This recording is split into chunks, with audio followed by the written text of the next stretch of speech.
Well, greetings, Cap fans, and welcome to episode 187 of the Captain America Comic Book Fans Podcast. I'm your host, Rick Verbanis, and I'm joined by Bob Lucius, the best gosh darn co-host out there. And if anybody's going to appreciate this introduction, it's going to be Bob. Oh, Bob. For extreme diseases, extreme methods of cure as to restriction are most suitable. I have no, I have no idea what you're going on about, Rick. No? No. Oh, dude, that's like 400 BC. 400 BC. Yeah. You're still lost me. I'm going to tell you, is known as the father of medicine. Hippocrates? Indeed. Indeed. Hippocrates it is. All right. Yeah. Yeah. So why am I quoting Hippocrates? For extreme diseases, Uh-huh. extreme methods of cure as to restriction are most suitable. Um, I'd like to think it was due to some medical reason that is going to come up in the story we're reading, but part of me is hoping beyond hope it's from Bill and Ted's Excellent Adventure. Socrates, Yeah, dude. right. Yeah, I love those Greek guys. So are the sands of our, what was it? The sands of time, wind, dust, dude. I haven't thought of that movie in It's decades. a great movie. Have you I seen the most recent? I haven't. Any good? No, I enjoyed it. If you're a Bill and Ted fan, you'll enjoy it. I Right? was a Bill and Ted fan in my early, early 20s because that was the type of humor, Yeah, you know.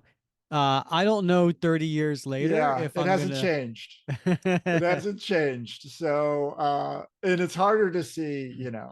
Harder to see those guys try to pull it off at their age, but they have their like in the story. They have their in the movie their Because it's like their daughters. kids, right? Yeah, it's Yeah. their daughters who Yeah. are helping them out, and but it's fun.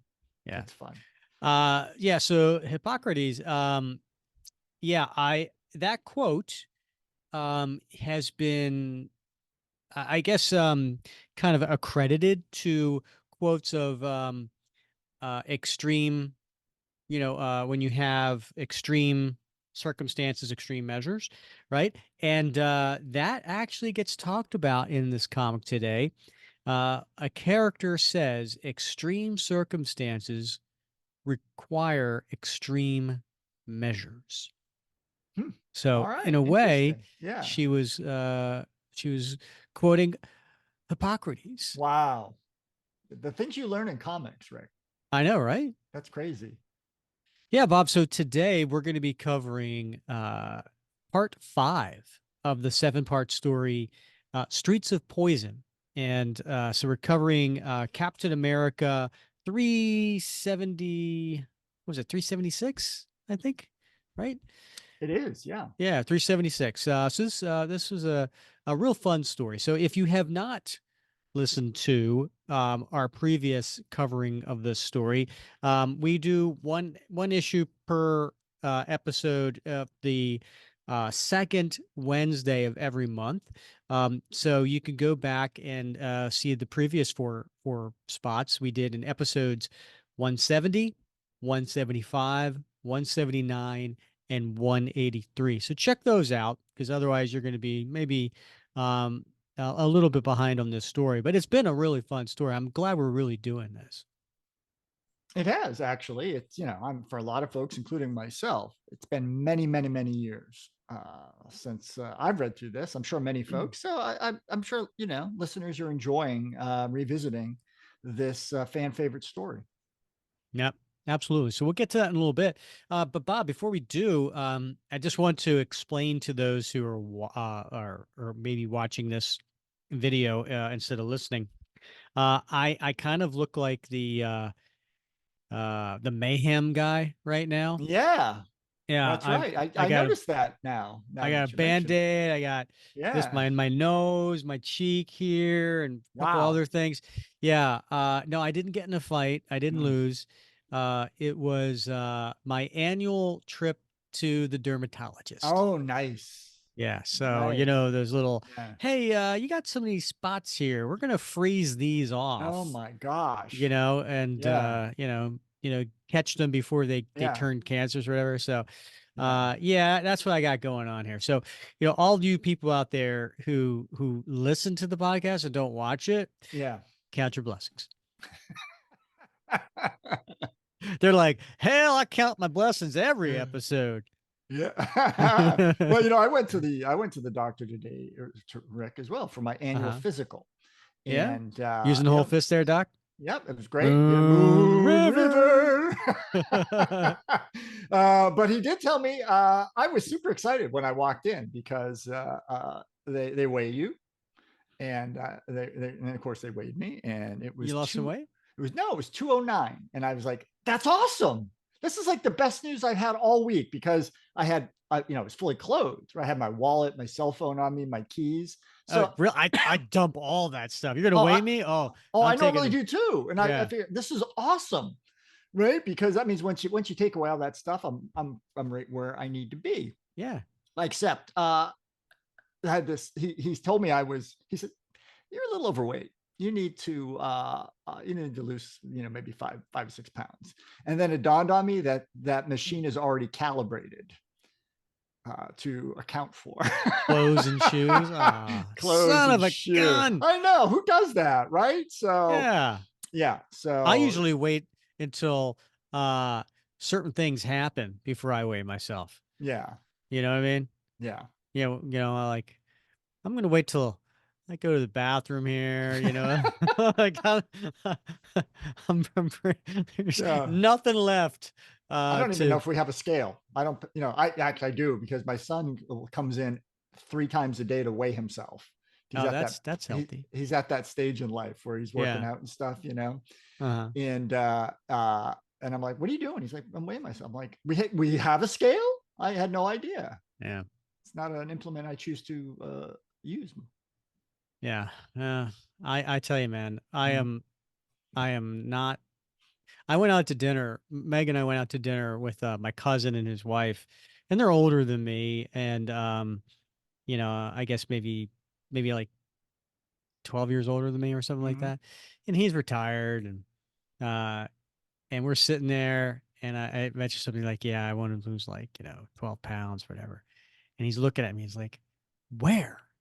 I'm like, oh man, it's all in the Yeah. middle. It's all Yeah. around the middle. I was It's like, my feet. as I got clothes, I don't fit in anymore. And he goes, Yeah. buy new clothes. And I'm like, I don't want to buy new I clothes. I don't want to want wear to the buy clothes new I clothes. like. Yeah. Look at all, I have all this. I have a whole wardrobe of t-shirts. Like I cap Yeah. t-shirts. I can't be You know buying new what? Oh clothes. my God. It's one thing when your pants don't fit. Mm-hmm. It's Oh, another thing when the t-shirts are a little it's too embarrassing. snug. I will tell you, Rick, last week, actually earlier this week, it was Monday in the morning. Uh-huh. My wife's already left for work. I come out, getting ready to go to work. Now I don't work in a fancy place. I work. You saw Yeah, yeah, you yeah. came to You're my working office, a right? trailer, I right? work in a trailer, right? Yeah. And I don't see anybody all day long. So I like to call them my dress up jeans. They're tan jeans. So Right, they're faux khakis. they're faux khakis, right? And then I had on sort of a t-shirt, but it's that sort of like, that slinky material that's like Oh yeah, dry yeah. wicking, very Hmm. comfortable because it's hot, right? But I'm feeling a little uncomfortable. That's a little snugger than I would want it, right? So I come Hmm. out And and those and I things are not complimentary. no, they're not forgiving, right? No. So I asked I said, "Hey, Bobby, look, I need you to, I got to ask you for some honest feedback. I mean, just man to man. And he's like, "Oh my God, what is it, Dad?" And I'm like, "This shirt. Can I can I pull this off, or am I just kidding myself?" And he looks at me and he's like, "No, no, normally I wouldn't say anything, but I feel like you would if you saw somebody wearing that shirt. And what you would say is that guy needs to stop eating donuts." Wow. Yes, I was like, that was a little more honesty than I wanted as I turned tail, went back and and changed out of that shirt. So yeah, I know exactly what that's like when those shirts like suddenly they just they don't hang the way you want. Yeah, tell me about it, Bob. I hear you. I feel your pain. Yeah. Hey, speaking of t-shirts, Rick, check out. I'm wearing my Wank t-shirt tonight. I command you to. Yeah. Nice, huh? It is. And does it fit okay? It does. Well, it's a little snug, but Yeah. Okay. it's Yeah. all right. I'm sporting it anyway. I don't care. Yeah. There definitely. I think half my Captain America t-shirts are no longer. I can't fit in right now. But my Yeah. goal is, by summertime, which is creeping up, and it did Yeah. not help today. I was at work, and I did okay. Right, I went to the gym. I I have a protein shake for breakfast, so nothing for lunch. All right, I had normally I get like salad and some grilled chicken, but they had some Mexican there for lunch. So I was like, Oh, oh, I'll yeah. have some carnitas and some chips. So that wasn't evil. Yeah. And I was doing okay. And all I do is drink water. I don't drink any sodas or anything like that. Yeah. And then I go to a meeting in the afternoon, and they're like, "We brought cookies from this bakery," and I'm like, one cookie. Well, you know what? Life's short. I can have a cookie, Right. right? Yeah. Dude, these weren't cookies. These were like, I am not kidding. They're like this big, Yeah. right? It was Wow. it was the equivalent, like if you took like a big cookie and you stacked up like five of them. Uh-huh. That's what it was. It was like a Yeah. mountain of cookies, and it was dark chocolate with peanut butter. Oh, well, I guess if you're only going to have a cookie, that's the Yeah, kind you want. dude, that had to have been a Uh, thousand calories. It had to have yeah. been 1,000 calories. So, yeah, and then I had some chicken and potatoes for lunch or dinner. So Yeah. anyway, yeah, I ain't gonna I ain't gonna be fitting in my old shirts if I keep that up. Right, right. Yeah. Bob, birthdays. So, we have been bad about going over birthdays, but there are some birthdays that are coming up. So if you're listening to this when it comes out, which is going to be May 8th, some cool birthdays. David Michelini actually just had a birthday a couple days ago. Now, David Michelini is a real famous comic book writer. Had extremely long stints for DC. He did long stints for Action Comics and but for Marvel, man, he was really associated with characters Spider-Man and Iron Man. Long, tremendously long runs. But he also had a pretty good run in the late 70s to like early 80s for the Avengers. So he's no um stranger to Captain America, but his Captain America issues he did were 258 and 259, which were like those fill-in issues between like Roger Stern and J.M. DeMatteis taking over. And then he did Captain America Annual 5. So anyway, happy birthday to David Michelini. And then coming up here in just I guess a couple days, Alex Schomburg would have been celebrating a birthday May 10th. Wow, talk about amazing covers back from the 1940s. I know you Yeah, have a couple, don't you? I do. I mean, I am partial to the Schomburg covers, and I think, and I got to be honest, I love Alex Ross covers. He just has a certain way about it, and a certain technique. But I don't think anybody can hold a candle to Alex Schomburg for the covers. Just the level of detail and the excitement and the action that took place in those World War II covers, just amazing stuff. And his output was incredible as well, because not only was he doing a lot of Captain America comics, but he was doing comics for probably a dozen other titles at the same time. Oh yeah. And it's a lot of, I mean, that was a lot of work for those covers. So, Yeah, he was doing the Young Allies and mhm. Submariner and Marvel Mystery Comics and Human Torch, all Yeah, winners, all select. I mean, you can just go on and on. right. Yeah. So amazing output for that guy. Also, another birthday, which is going to be May 14th. That would be Dave Hoover. Now, Dave Hoover was Captain America artist during the late 90s. I want to say, no, Yeah, early mid 90s. Anyway, he did issues 425 through 443. So a couple year run there for Dave Hoover. So happy would have been a happy birthday for him, May 14th. Yep. Yep. Left us too soon. Indeed. All right. Well, Bob, let's just get today's comic. What do you think? Let's do it. All Yeah. right. So we as I mentioned before, this is part 5 of the Streets of Poison. And do you want to take us through the cover?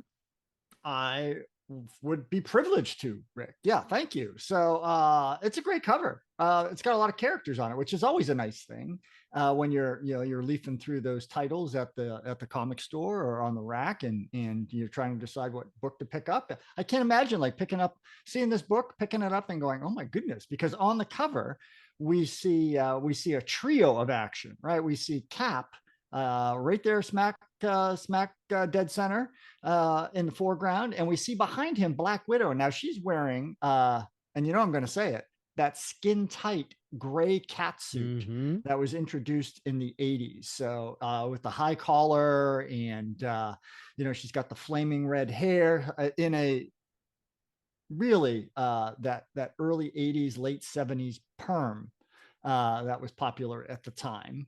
And she is in the air with a swinging left roundhouse kick that is a glancing blow off Cap's raised right fist. And he doesn't look happy about it. In fact, he looks super angry Mm-hmm. that she's messing with him. And then right to the left of Cap, sort of back on her heels, we see Diamondback, and she's wearing that. Back on What her is she high called? heels, Bob. That's right. Yeah, Those are because those are her battle high heels. battle, and they're like 4-inch heels, right? And that's her stealth Where I come from, costume. that's 8 inches. This is her stealth costume. So it's the black and the dark purple, and she's got one of her diamond darts in her right hand, as if she is either coming to the aid of Black Widow or coming at Cap in her own right. So we don't really know what's going on here because obviously Diamondback and Cap are close friends and occasional lovers, and Black Widow and Cap are partners in the Avengers. So a lot going on here. And then on the left side of the cover, we see a side panel, and it's got profiles of Daredevil and Bullseye, Crossbones, and Kingpin. So a lot of different characters generating a lot of excitement on this cover. And so if I'm a young kid with my $1 bill that I can only buy one comic on, and I see this cover, I think I might be super excited to plop that down on the counter. Absolutely, 100%. This is an exciting cover if you are back in 1990. You know what I do like on the left-hand side, like those. It's not even heads, right? They're not just floating heads, like they're like almost like busts, right? Yeah, Of bust, each right. one of these.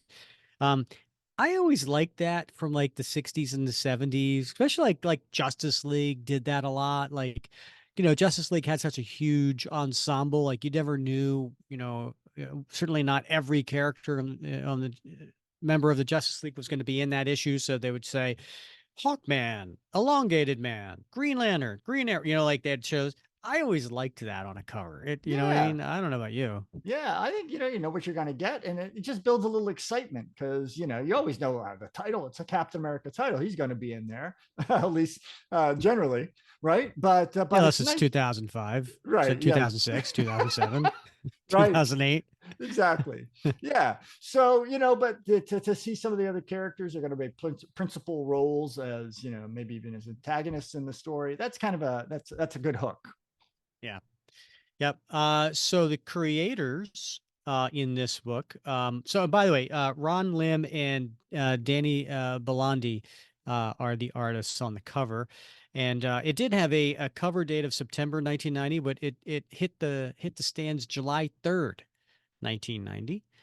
And it was a bi-weekly story that came out during the summer. And there's a backup story that stars Battlestar, but we're not covering that. We're strictly sticking to the main story, which is written by Mark Gruenwald, penciled by Ron Lim, inked Danny Belandi, colorist Steve Buccellato, letterer Joe Rosen, editor Ralph Macchio.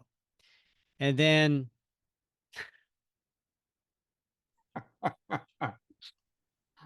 I can't help myself, Rick. I can't.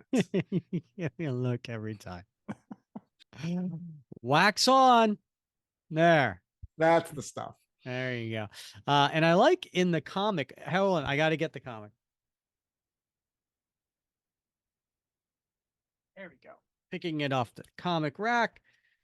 The sound of tape coming off. It's always scary, right? When you pull that Yeah. out, hoping the tape doesn't stick. Yep. But when you look on the inside, it has instead of editor in chief, it says Tom DeFalco, Kingpin. So on the title page, it says that, which is fun. So let's get to this opening splash page, shall we? I think we shall. Got to get the readers. And the title to this one is called Cross Purposes.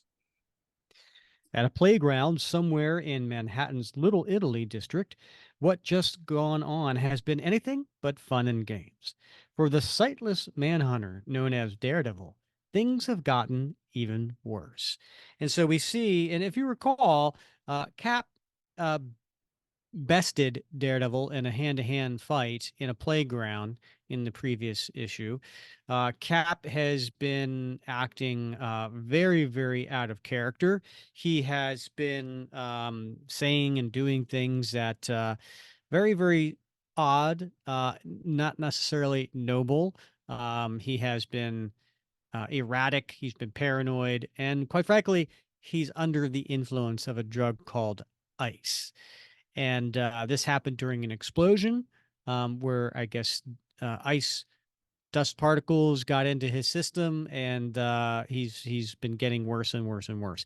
In fact, he has turned on everyone close to him, including Diamondback, uh, John Jameson, which is his pilot, and Peggy Carter, who works for him as well. And then uh, he also turned on Daredevil and beat him. Now Daredevil's lying here, close to unconsciousness, and as we saw at the end of last issue, that footsteps came walking up on him, and it was Crossbones. Well, well, well, what have we here? And he's rolling over Daredevil with his foot. Now, how would you describe Crossbones, Bob, to those who aren't familiar with the character? Well, he's drawn very chunky here. I will say that he's a Mm-hmm. big man, right? He's a big, muscular man, a la Bane in Batman, right? So, and in this, he's drawn here. He's got a black tank top on.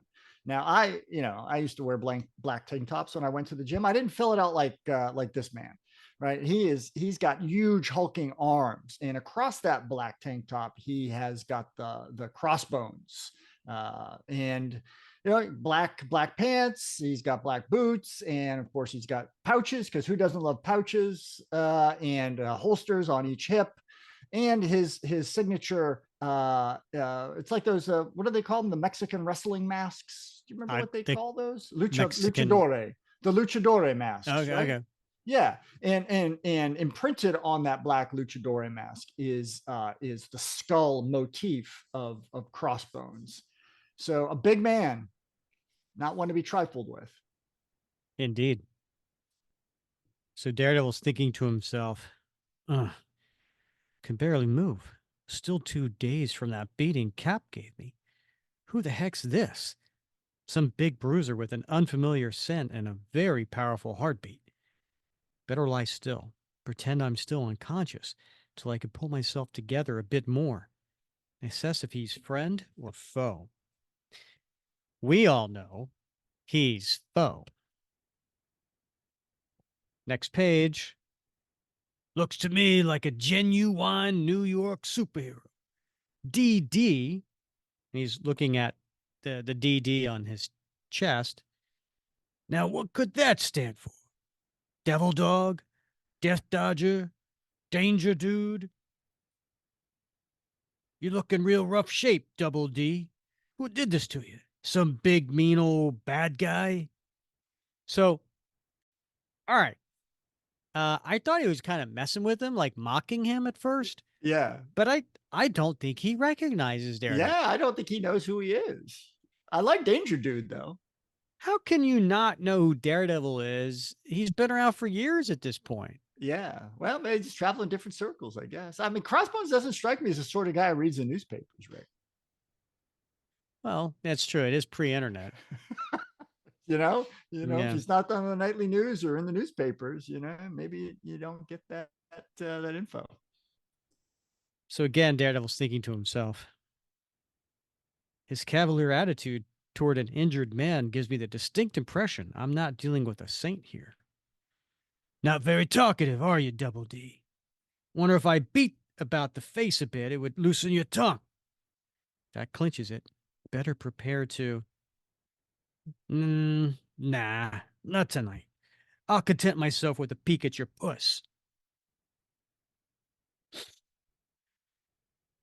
Bob, Uh-huh. I'm pretty sure if I say that out loud in some certain circles, I could get in trouble. Yeah, that's not allowed anymore, Rick. Yeah. Yeah. Handsome devil, ain't you? Weren't you in the April Playgirl? Now the question is, Yeah. how would Crossbones know that? He's not reading the paper, but Well, apparently he's a magazine kind of guy. yeah, he prefers the periodicals. Yeah. Yeah. Yeah. Now, Playgirl, Bob. Uh, I did a little research on Playgirl before Did you? I You picked this did. up. I Uh-huh. I I wanted to know the dates that Playgirl started and when Yeah. Playgirl ended, right? So that's as far as my Google search got me. But it ran from 1973, which I was surprised, Really? Yeah. to 2016. Okay. And so Playgirl was we all know, I think, what Playboy is, right? It's, Sure. Yeah. men's magazine that Hmm. has, Great articles. Yeah. exactly. Yeah. Including some interviews. Yeah. Uh, and occasionally Ads. in some cartoons. Yeah. Yeah. Yeah. Um, and so there's a Playgirl version of it, right? And I always thought Playboy produced Playgirl. Like, but it's not the case. Yeah. Somebody else created Playgirl, and then there was like a lawsuit and all that kind of stuff. I didn't know Yeah. that. Well, Crossbones did. Apparently. So So apparently Matt Murdock's a good looking man. Well, I hate to peek and run, Double D, but I got some serious business to attend to. You still out here when I get back? Maybe I'll kick you around a bit then. Peace, baby. Who is this guy? I was sure he was going to work his name into his monologue at least once. Smelled gunpowder, explosives, and oiled steel on him. Whoever he is, he's armed to the teeth. that's the cologne and the soap I have been looking for. Sasquatch. That I get the I use naval diplomacy as my particular bath gel scent. Yeah? But I want something that smells like gunpowder, explosives, and oiled steel. Yeah. Mmm. Nice. Um, so Crossbone doesn't know Daredevil, and Daredevil doesn't know Crossbones. I get Daredevil doesn't know Crossbones. You know what I mean? Like he's kind of like he's more a behind the scenes kind of guy. But I listen, Mark Grunwald, tip of the hat. I love the fact that Daredevil said, I was sure he was going to work his name into his monologue at least once. Right? Yeah. Like some sort of super villain, you know? Right. Yeah. Um, and then we get across from the playground, one of the city's most exclusive restaurants. So again, we're going back to the place where the Kingpin was, and Steve Rogers was, or not Steve Rogers, but Captain America was there, and that's where he came out of the restaurant, right? And Daredevil was waiting for him. So Crossbones is now going into the restaurant because apparently he's on his way to kill the Kingpin. Kitchen entrance must be down this alley. Hey, Luigi, pizza delivery. And he's kicking on the door, on the other side of the door. What? There's no Luigi here. It's okay. I ain't got a pizza either. And he throws him into the alley. Donald, who's. Wait your turn, pal. Plenty of death to go around. And then he throws a knife into one of the kitchen help. Was that necessary? It seems excessive. Spaghetti slingers making too much noise, dying. Better haul before my target gets suspicious. And this next page, or next panel, I should say, is pretty cool because you get to see Crossbones 4 different times in the same panel as he's diving and rolling. And there he is, the Kingpin himself. Ha! The fat man's such an easy target. One shot and it's all over. But thanks to the noise, I gotta take his gun-tooting goon out first. And what's the gun-tooting goon doing, Bob? He's firing, Rick. Who is this man with the crossbones? Typhoid. Down. And then when Crossbones comes out of his roll, he pulls his little crossbone and he fires a bolt into the heart of the man firing the machine gun. Okay, Kingsy, coming at you, right between the eyes. And then he throws a knife right at the Kingpin, but the Kingpin, he pushes the table up to block the knife. This is the point where somebody says, he is awfully fast for a large man. And then Typhoid Mary, she grabs a knife and she throws it at him. He missed. I don't. But just as the knife was coming at his face, at his head, he gets hit from behind with a billy club that knocks his head out of the way, so the knife misses him. What hit me? And it's Daredevil, Bob. Danger dude. Sorry to blindside you like that, but you must admit it felt better than the knife would have. Dare not let him know I'm still a bit uneasy on my feet. Better follow through with my attack fast. Wait, I detect the Kingpins in this room, and judging by the top-tipped furniture, this joker must have tried to kill him. You! Should have pulped you when I had the chance. And then there's the Kingpin. My greatest nemesis, Daredevil, fighting in my interest, for once, as much as I'd like to make certain my would-be assassin pays for his temetry. Prudence dictates that I join Typhoid in making a hasty retreat from these premises. Name's Daredevil, chump. What's yours? And he hits Crossbones. Next page, Crossbones swinging at him. Use your imagination, Deeds. What's my chest emblem look like? If my radar sense enabled me to see flat patterns, I could tell him, whoa, better stop worrying about his identity and start worrying about his fist. I almost let that one make contact. Felon's a lot like Cap. His metabolism is so strong, I can't read it to anticipate his moves. And then this last pretty large panel, almost a half splash. Looks like Kingpin's taking a powder. Let me tell you something, pal. I already lost one fight tonight, and I'm not about to lose another. And he makes a, I'd say it's a side kick, but it's more of a reverse kick. It definitely is. And he goes and he knocks Crossbones back. Can't waste my time with this do-gooder. I gotta nail the Kingpin before he gets away. Now we cut to the next page and we finally see Cap, right? We haven't seen Cap yet, and it only took 9 pages to get to it. He's in an alleyway and he's leaning up there and he's got his hand over his head. Gotta rest a moment. Weird. Ever since that fight with Daredevil, I can't seem to get my adrenaline under control. And then this next panel, we see that he's got like this, I wouldn't even call it a 5 o'clock shadow. That's like a 4-day stub right there. He's well past that. Yeah. And his eyes are bloodshot and bulging. I'm tense, trembling, like my nerves are shot or There he is. Get him. What? Who's that? Sounds like trouble. I think they can catch me unprepared. And then he turns the corner and he raises his shield. Ha! Huh? There's nobody there. Oh man, I was feeling so good, so capable, on top of the world. Then what happened?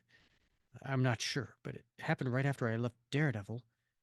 First the jitters, now I'm hearing things. I must be exhausted. Voices, hearing voices again.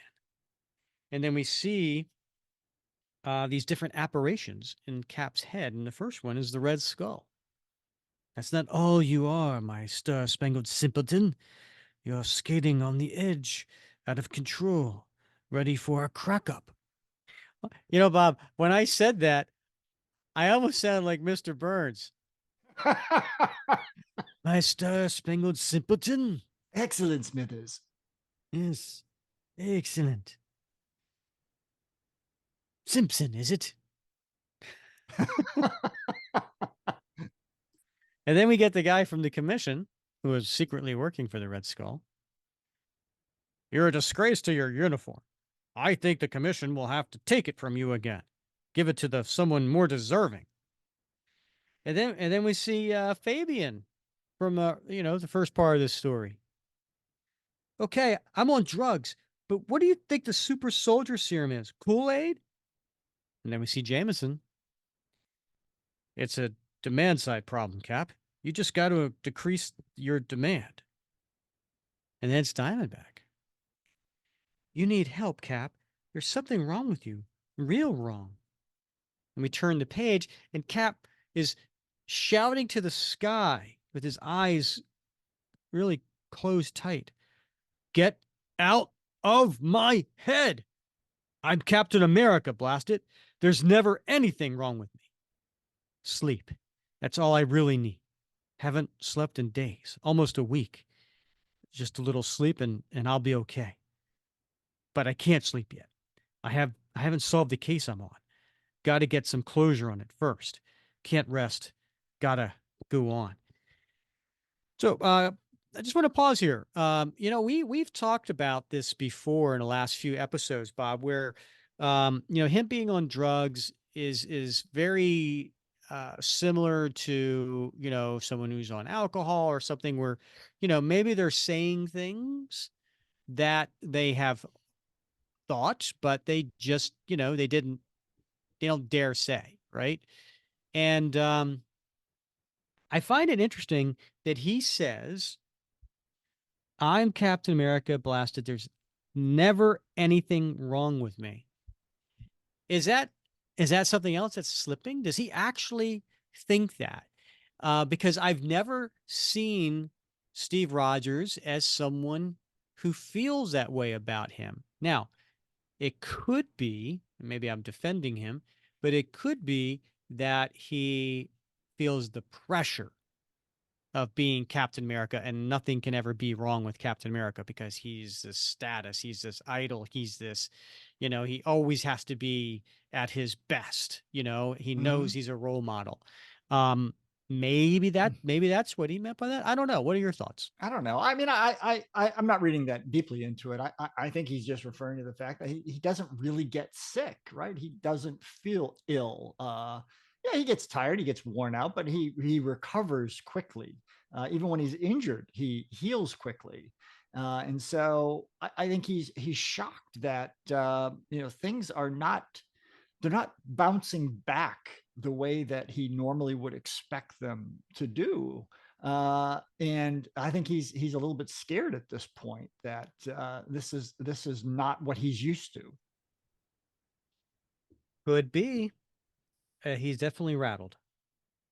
So, an apartment on West End Avenue, and it's Rachel's apartment. Shower did me a world of good, John. Let me just slip on my flak jacket and let's go find Cap and bring him in. Yeah. You're positive you're up to it, Diamondback?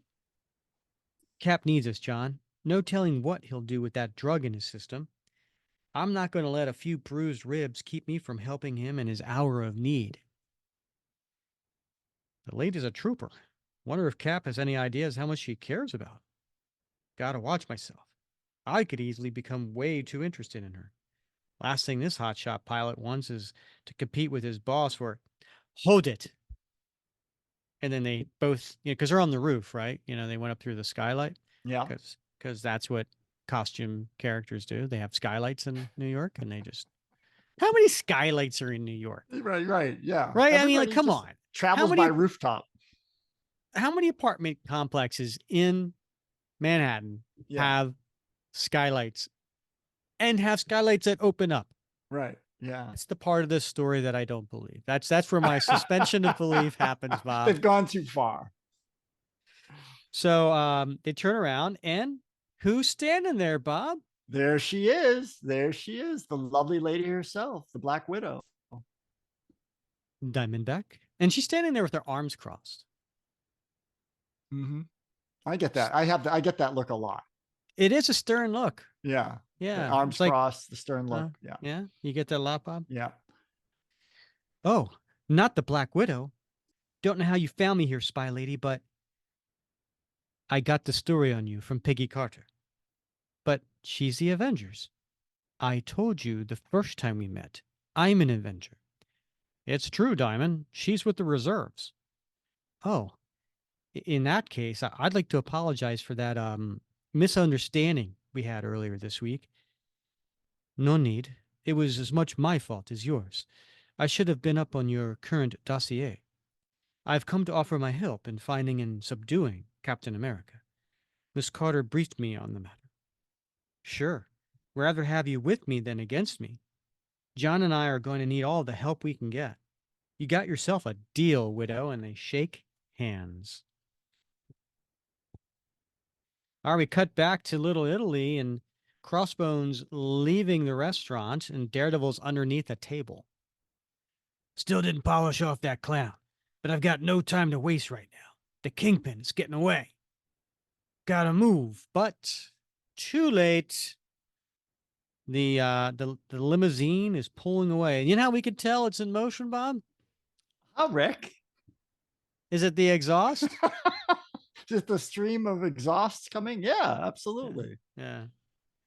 Ah, bleep. The fat man got away. Boss gonna have my butt for breakfast. And he pounds his fist. Daredevil's fault. I hand the boss his head on a platter. Maybe he'll let me off the hook a bit. Huh? He's gone. Bleep it. I could have sworn he was unconscious when I left him just a minute ago. Lousy faker. Next page. Can't have gotten far. And there's a siren, Bob. Sirens. Kingpin must have called the cops. The only way I can mess up worse tonight is having to tussle with them.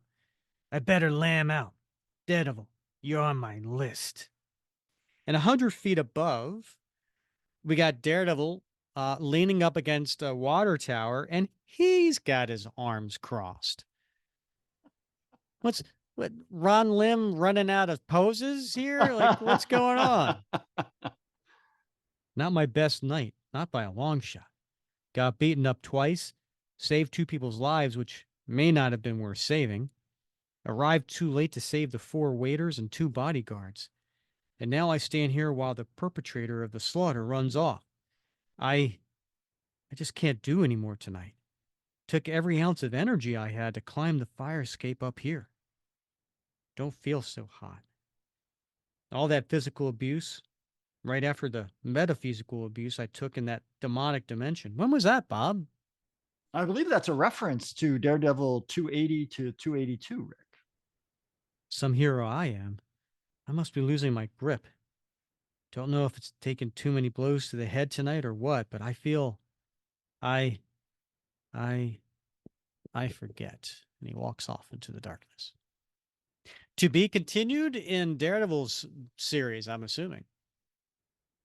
Blocks away, and we see that limousine that took off, and it's the Kingpin and Typhoid Mary sitting in the back seat. Who sent him? Which one of my enemies had the unmitigated audacity to try to execute me so brazenly? the Chameleon and Hammerhead? You may rest assured that within 12 hours, I will know who this Crossbones is and who he works for. Then what would you like me to repay them in kind? No, my dear. What I want you to do is locate Bullseye and bring him in. This assignment is ideal for a man of his talents. I am easily his equal. And then there's a close up on Kingpin's eyes. But he is expendable, dear Typhoid. You are not. Oh, is this the beginning of the Kingpin Typhoid little tryst? Aw, I love young love. Yeah. You know, they got married and Did eventually they? got married. Yeah. Oh, well, they look like they make a nice couple. Yeah. And then we cut to Battery Park, and there's Crossbones sitting on a bench wearing a trench coat, which is popular at the time, as Bob Yep. pointed out last time, Yep. and a fedora hat, which is not popular at that time. And he's thinking to myself, okay, can't put it off any longer. If I don't report in by midnight, the boss will assume I fouled up even worse than I did. Jolly Roger the Death's Head, sports section, upset, stumbles, valiant. I'll get him. Take your time, sweetheart. Report. Yeah, we got a negative, sir. Interference by a local do-goodnik named of Daredevil. Took out 2 suits, but the fat man flew. Bo Coop. Sorry, sir. I'm coming up from Washington. Meet me at the room in the plaza tomorrow at 8 a.m. sharp. We'll discuss penance then. Skull out. I gotta say, Took Ron that well. Lim, huh? What? I said Skull took that well. Hmm. Ron Lim draws a really good Red Skull. Yeah. I Yeah. like Ron Lim's Red Skull.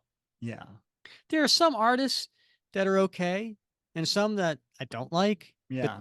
Ron Lim draws a really good Red Skull. It's hard to get a good balance, you know. Either it's not scully enough, or they just over accentuate the eye ridges and the Yeah. brow. Yeah, Right? like It's just Steve Epting does that, and I just yeah, don't like Steve Epting's Red Skull. yeah. Yeah. I like Mike Zeck's Red Skull, but that doesn't surprise you. No, it doesn't surprise me.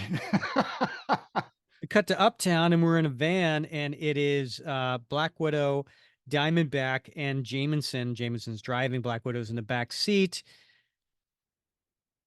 Totally lost him for a few days. Either he was laying low or went out of town. We're not sure. But he seemed to have surfaced again. We've gotten 3 sightings in the past 24 hours. One over the police band, 2 others through Cap's computer hackers hotline. We put out the word that someone's been impersonating Cap, so any sighting should be reported. Now that was smart on a couple levels, right? Because Yeah, if he's Cap seen doing some crazy things, you just want to say, "Oh, it was somebody else." right. Yeah, and he doesn't look like Cap would normally look, right? He looks like somebody dressed up as Cap. That's a hobo. Or really bulking strong hobo. Yeah, well, that's true. Yeah, yeah. If he has not been back to the mansion all week, where has he been staying? With the Falcon? No, he says you haven't heard from him. Wait, way I figure it, it's just a matter of time before Bring! Harwolf. Yeah, Peg? Got it. We've got a sighting only 10 blocks from here. And then the van does a complete 180, Bob. And we cut to West 113th. And I gotta say, I'm not from New York. None of this makes sense to me. So if you say Uptown and then they're at West 113th, I don't know if that's 2 blocks away. I don't know if that's 30 blocks away. Yeah, I'm clueless. yeah, yeah. That's where the Uptown Girl's from. Oh, yeah? Yeah, Okay. Is she looking for a low downtown time, boy, low? Yeah. Okay. downtown boy. Yeah, Yeah. Uh, and then so Cap's holding these 2 young teenage boys, maybe, like even younger, but not, like 13, 12, 14. I don't know. Honest, we were just experimenting a little. wanted to see if the kick the seniors said, a kick?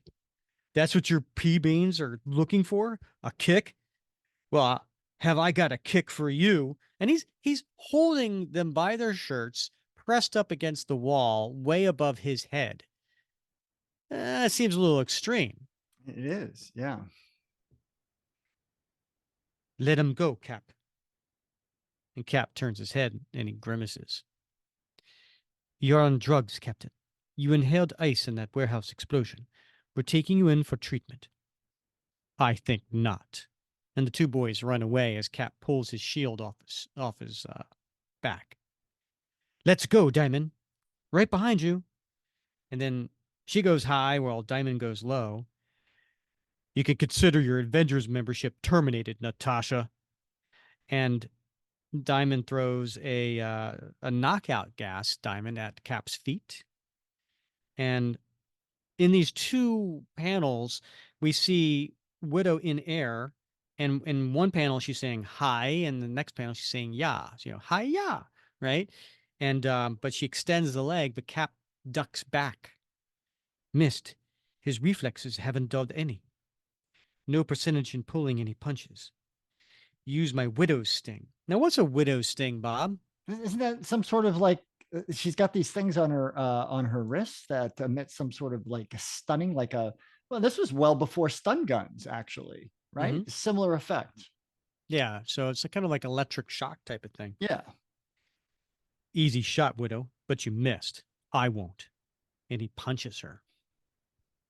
And now, when he punches, he leads with his right, and he's going with a cross. He's got his left arm way cocked back and the shield away from his body. His left side's open. Here's my chance. So Diamondback's thinking that to himself, and that's a little out of character for Steve too, right? Like he would be more, he'd probably not leave himself open to Now a leave himself combatant all the time. vulnerable, right? Yeah. Yeah. So she goes up behind him. She grabs him behind the neck. Widow, I've got him pinned. Zap him. That smell, that voice. And Widow misses him. Get real, ladies. Keep this up, and somebody's going to get very hurt. And Diamondback falls back. And I like this. Widow goes to fire at him, and he blocks it.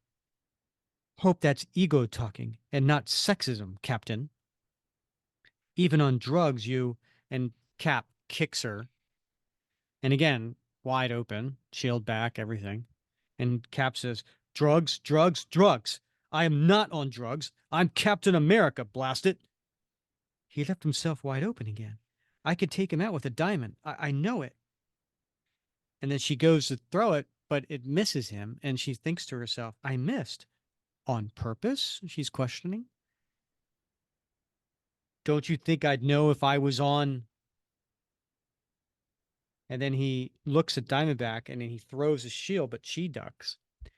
I thought you'd have sense to stay out of this, Diamondback. Yes, I know it's you. The new duds and Frightwig aren't fooling me. Whoa, nearly took my head off. Should have known better than to let you get close to me. Knew you'd only betray. And then we see Black Widow tapping Cap on the shoulder. Um, and he goes to turn, but she is sticking to the wall higher up. And when he goes and punches, he punches the wall and makes a crack in the wall. And Widow, who's above him, says, extreme circumstances require extreme measures. Sorry, Captain. And she fires her Widow's bite point blank into his face and his head. And it makes a loud noise, Bob. Ah! Cap? Widow, that was point blank range. What if you gave him brain damage? I know my opponent. I know my weapon. Let's get him back to headquarters. Don't want anyone to see him like this. We cut to the last page, and it is Crossbones sitting in the hotel room, biding his time on a chair, while the Red Skull is walking, and he's taking off his human-looking mask because at this point, the Red Skull's face is actually a red skull because of the mist that he had happened to his face. So he wears human looking over top of it.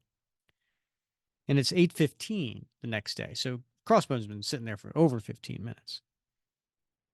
Boss ain't said more than 2 words to me since he arrived. Man, I'm in for it. Pleading for some slack will just honk him off all the more. Ain't my style anyway. What's he got to be so bleep melodramatic every second of the day? Now then, Mr. Bones, I want a full debriefing about your bungled hit. Spare no detail. But outside the window of the hotel apartment here, on the ledge, who is it, Bob? Uh-oh, it's nobody's friend, Bullseye.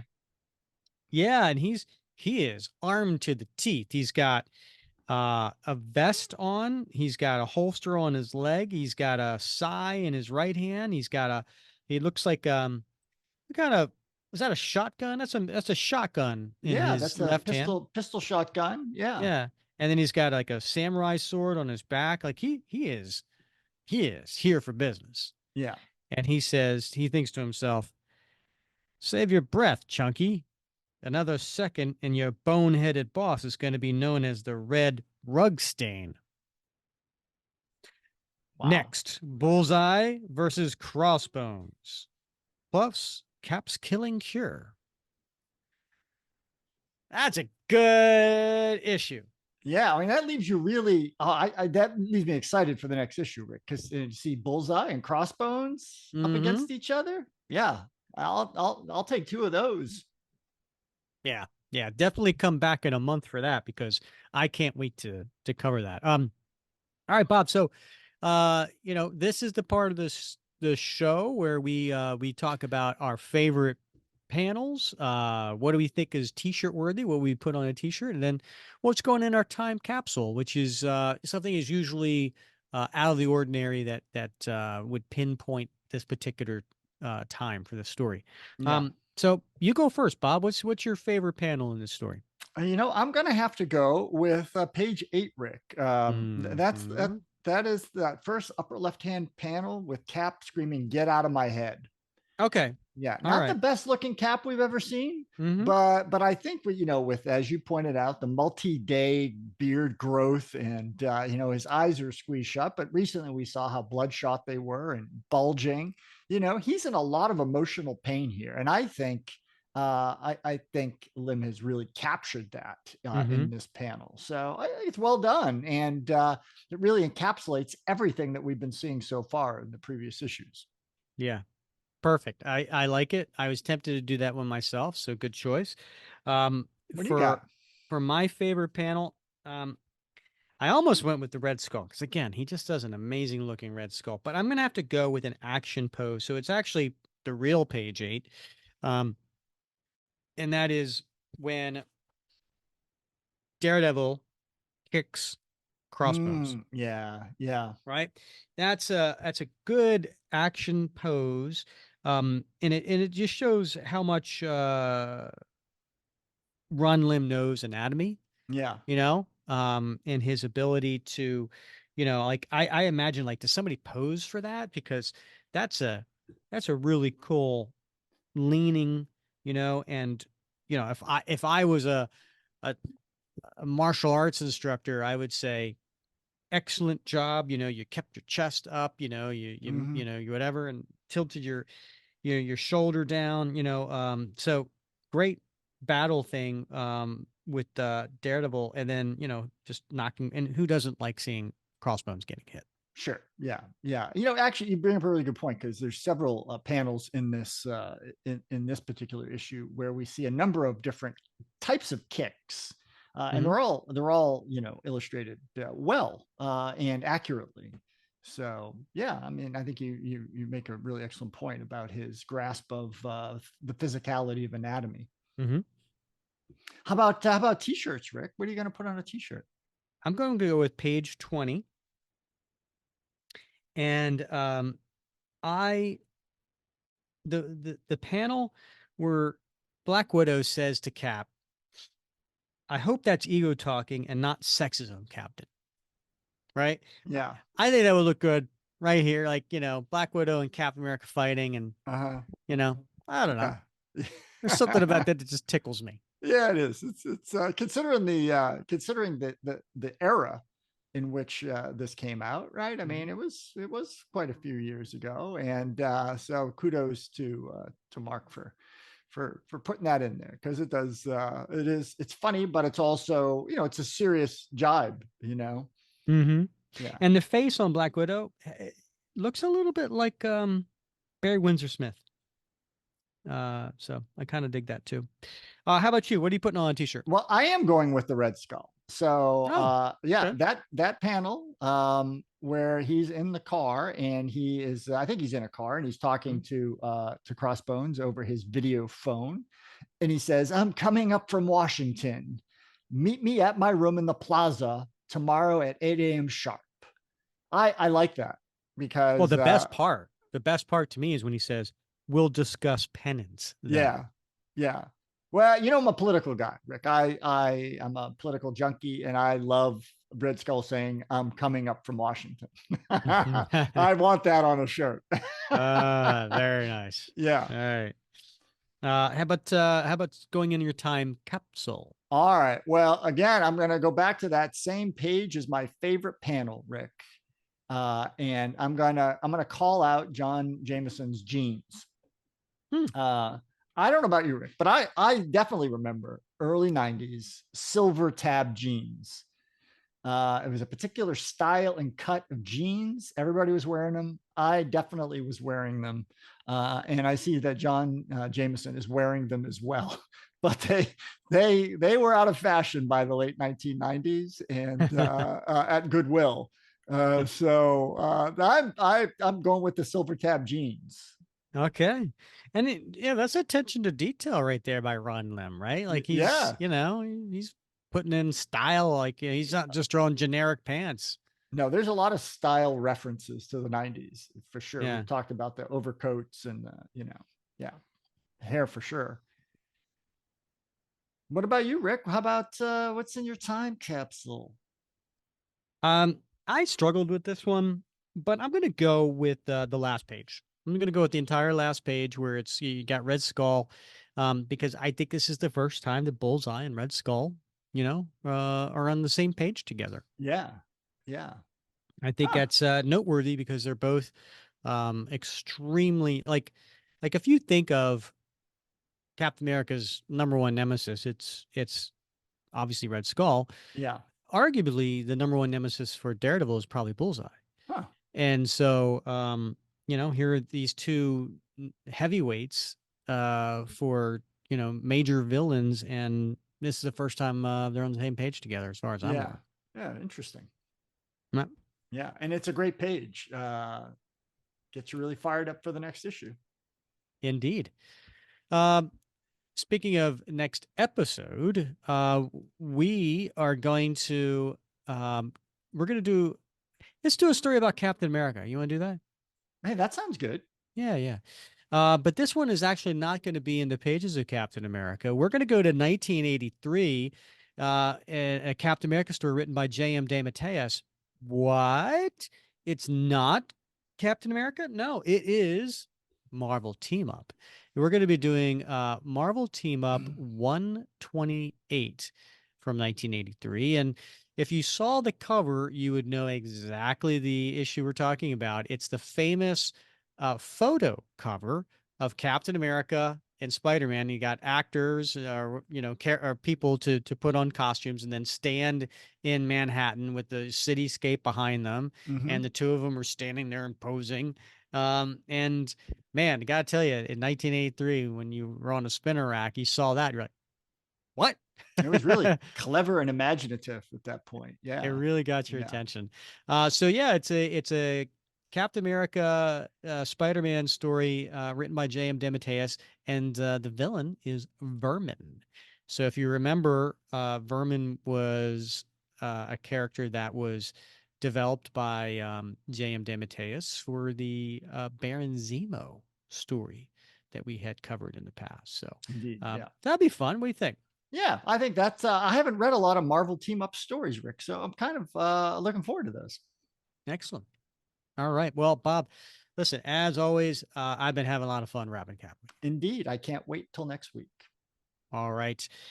He's Bob Lucius. I'm Rick Verbanas. And you, please rate, review, and subscribe wherever you listen. And also, if you're on YouTube, give us a thumbs up and subscribe there as well. Always love getting comments. And so we appreciate that as well. Thank you for listening to another episode of the Captain America Comic Book Fans Podcast.